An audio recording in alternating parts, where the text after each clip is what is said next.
What's up guys, Zachary Strife here with Zach's Tech, coming at you with a quick tech video and a little bit of a concern.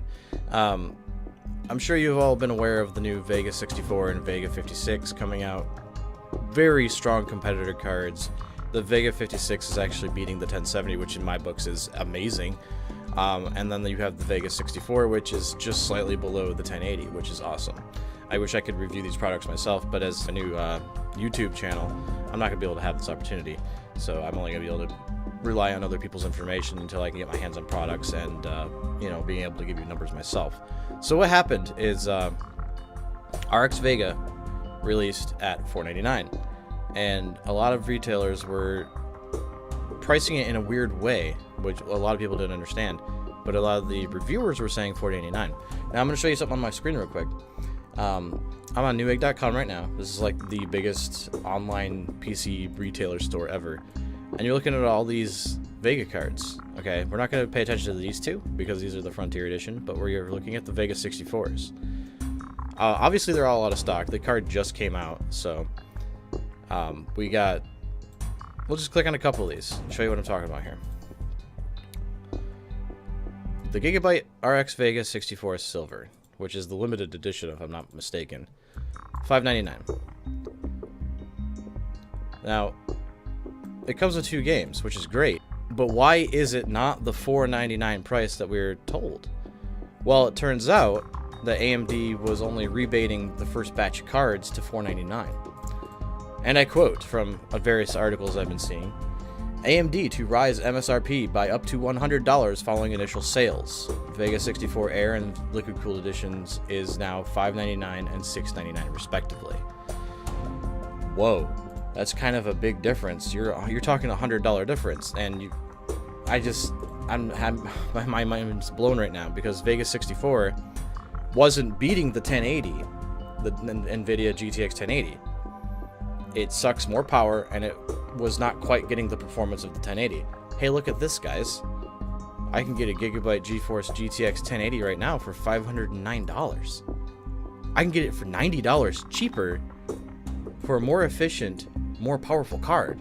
Now, my theory is it has something to do with HBM, because HBM is a new technology, HBM2, sorry, and it's probably quite expensive to develop this still, but don't go advertising that you're $499 and then flip it $100 like 2 days later.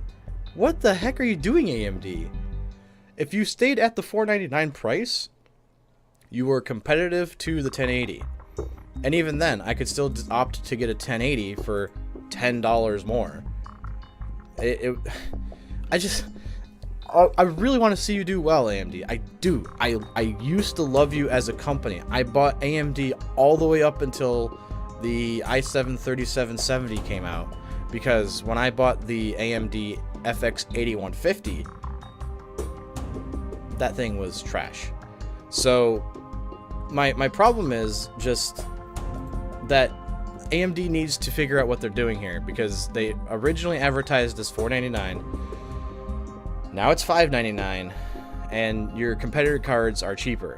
Now, I don't know what Vega 56 is going to do. I don't know why we're not seeing Vega 56 on this site at all. So that's a little bit confusing to me. But here's another little quick article note. Now the good and bad news. The good news is AMD is rebating early launch sales to allow us to hit the $499 price tag.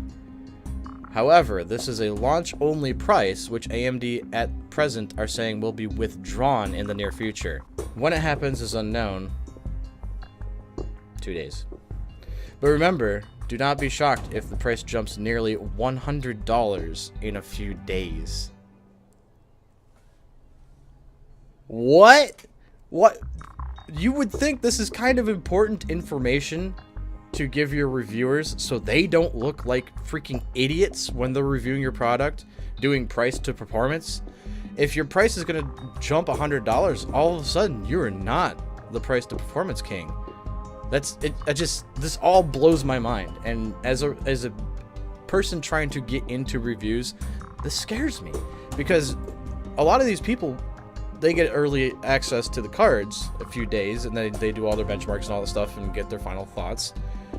And then a week later, the price shifts. on a new release. Why? Anyway, as you can see, the standalone RX Vega will no longer be available after the initial sales window, which means the only one available is the model with the 2 free games, which automatically bumps the price $100.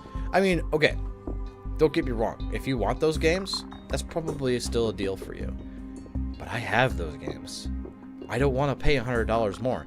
The whole comboing games with cards thing is so overdone, and it just, I hate it. I don't like it anymore. So anyway, guys, this is a quick video, just a little rant on AMD. I'm not trying to be an NVIDIA fanboy here, but like, do you want a $600 card that performs almost as good as a 510? Just think about that. AMD is not the best. NVIDIA is not the best. Everybody makes mistakes, but like, this was a big one. Anyway, guys, if you like what you saw, please hit the follow button or the subscribe button and give it a like. Let people know I'm trying to do these reviews and tech videos for you. I'll see you next time. Okay, thanks, bye.